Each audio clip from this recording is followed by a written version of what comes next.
Hello दोस्तों, आपका math study bye विजय sir में स्वागत है।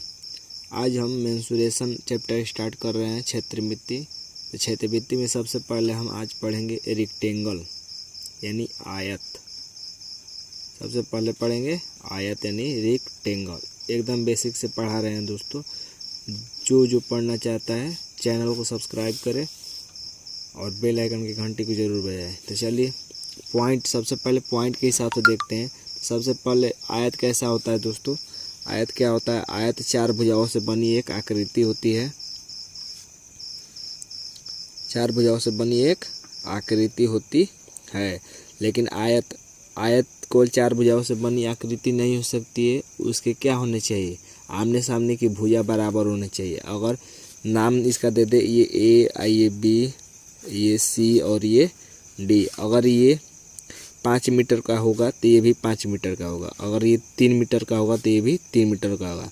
तो आयत में प्रत्येक भुजा आमने सामने, अगर ये यल मीटर का होगा तो ये भी यल मीटर का होगा। और ये बी मीटर यानी ब्रेथ मीटर का होगा तो ये भी बी मीटर का होगा। ठीक, तो आमने सामने की भुजा क्या होती है? आयत में बराबर होती है। तो पहला पॉइंट यही याद रखिएगा कि आयत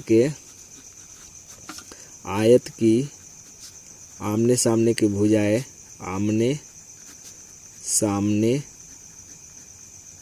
की भुजाएं आपस में बराबर होती है। आपस में बराबर होती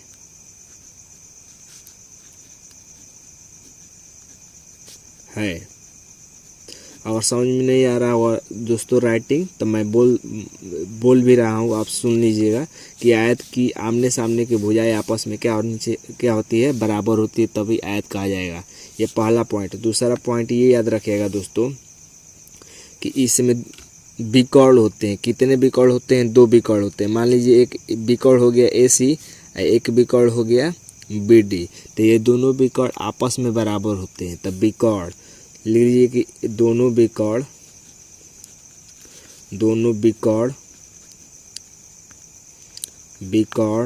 आपस में बराबर होते हैं।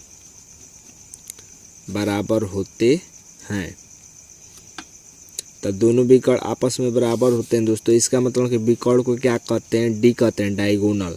तो डायगोनल, पहला डायगोनल दूसरे डायगोनल के क्या होगा? बराबर होगा। दूसरा पॉइंट ये रहेगा दोस्तों। तीसरा पॉइंट याद रखिएगा कि दोनों विकर्ण एक दूसरे को समद्विभाजित करते हैं। ठीक है ना? मतलब काटते हैं। तो तीसरा समद्विभाजित मतलब 2 बराबर भागों में काटते हैं। तो तीसरा कि दोनों विकर्ण आपस में एक दूसरे को समद्विभाजित करते हैं। समद्विभाजित मतलब 2 समान बराबर भागों में काटते हैं, समद्विभाजित करते हैं। ये तीसरा पॉइंट हो गया है दोस्तों। अगर चौथे पॉइंट की बात करें तो दोनों विकर्ण एक दूसरे को समद्विभाजित तो कर दिए, ठीक ना?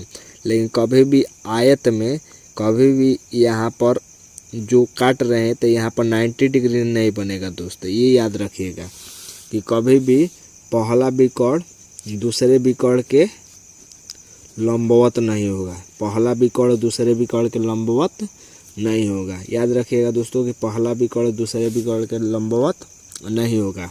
ठीक, पांचवा पॉइंट याद रखिएगा दोस्तों कि किसी भी आकृति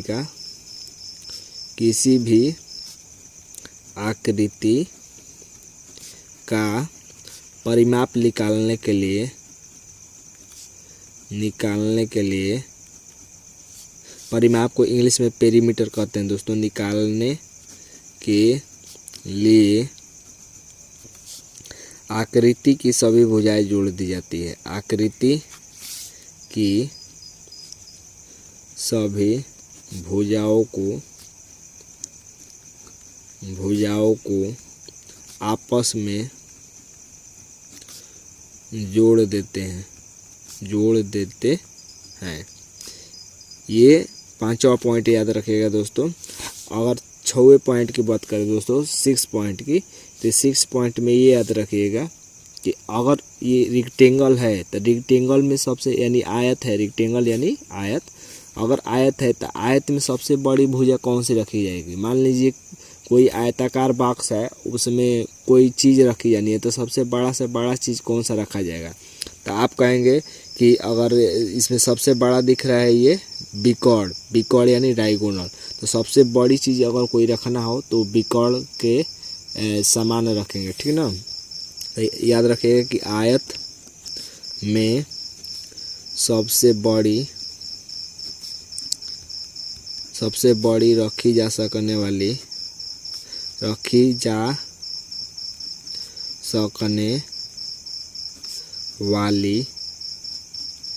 डंडे की लंबाई बिकॉर्ड के बराबर होती है, बिकॉर्ड के बराबर होगी, बिकॉर्ड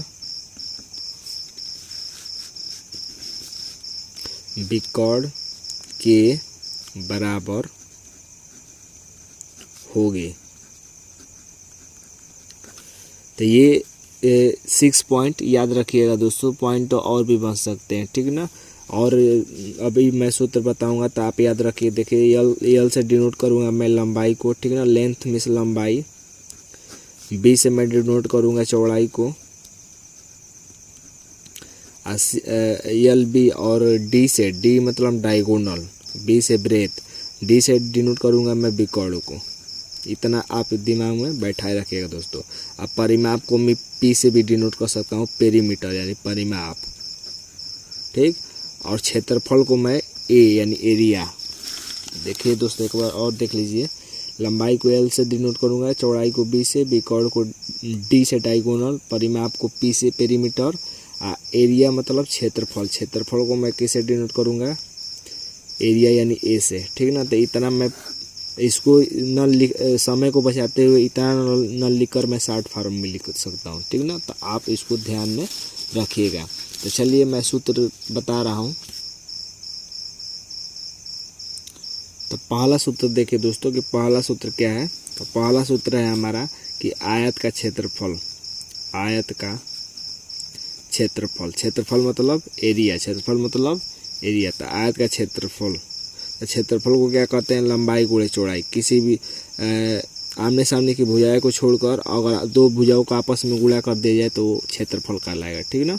दूसरा सूत्र याद रखिएगा कि आयत का परिमाप, आयत का परिमाप। तो अभी मैंने पॉइंट में लिखवाया था दोस्तों, पॉइंट में अभी मैंने लिखवाया था 5 नंबर कि किसी भी आकृति का परिमाप निकालने के लिए आकृति की सभी भुजाओं को जोड़ देते हैं। तो जोड़ दीजिए।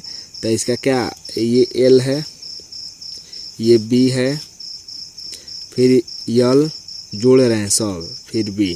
तो अब जोड़ दीजिए, एक एल, 2 एल, एक बी, कितना बी, 2 बी, यानी और दोनों में कॉमन है तो 2 निकाल दीजिए। तो कितना बचेगा, एल प्लस बी बचेगा। यानी आयत का परिमाप आप डायरेक्ट याद रखिएगा दोस्तों कि क्या होता है, 2 कोष्ठक में लंबाई धन चौड़ाई। तो दूसरा पॉइंट हो गया कि दूसरा सूत्र आयत का परिमाप यानी पेरीमीटर क्या होगा, 2 कोष्ठक में लंबाई धन चौड़ाई, ये डायरेक्ट आप याद रखिएगा। तीसरे सूत्र की बात करें दोस्तों, तो तीसरा सूत्र होगा हमारा आयत का बिकॉर्ड, आयत का बिकॉर्ड।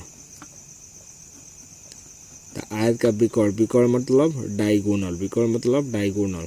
तो आयत का बिकॉर्ड क्या होगा, तो आयत का बिकॉर्ड मतलब ये, तो बड़े से बड़े रखी जा सकने वाली भुजे की लंबाई क्या होगा, यानी अंडर रूट हो जाएगा। ये पाइथागोरस प्रमेय को लागू करेगा दोस्तों। ये बिकॉर्ड कॉर्ड हो गया, ये लंब हो गया, ये आधार हो गया। तो कॉर्ड बराबर क्या होता है, शेष दोनों भुजाओं के वर्ग के योग के बराबर होता है, यानी एल का स्क्वायर प्लस पी का स्क्वायर।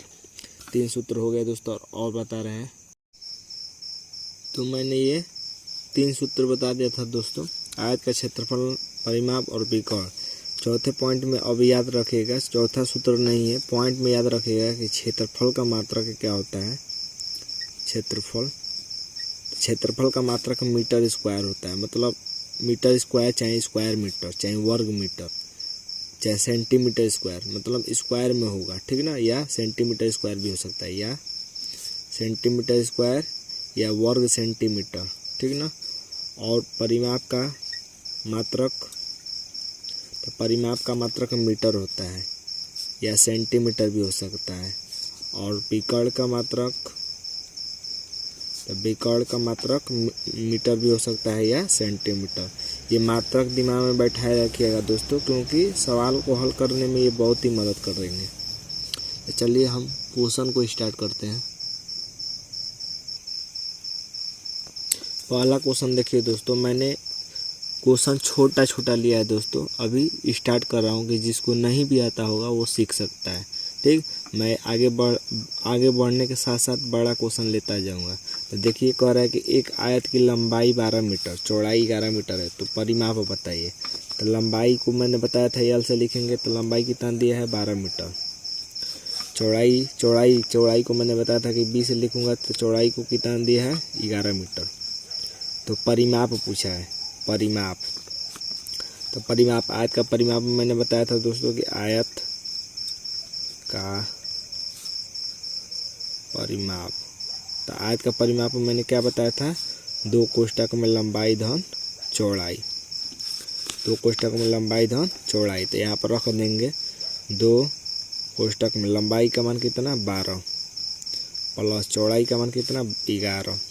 तो कर देंगे तो कितना हो जाएगा, 2 कोष्ठक में 12 और 11 23, 12 11 23, 2 और 3 23, तो 23 दूना का 46 मीटर।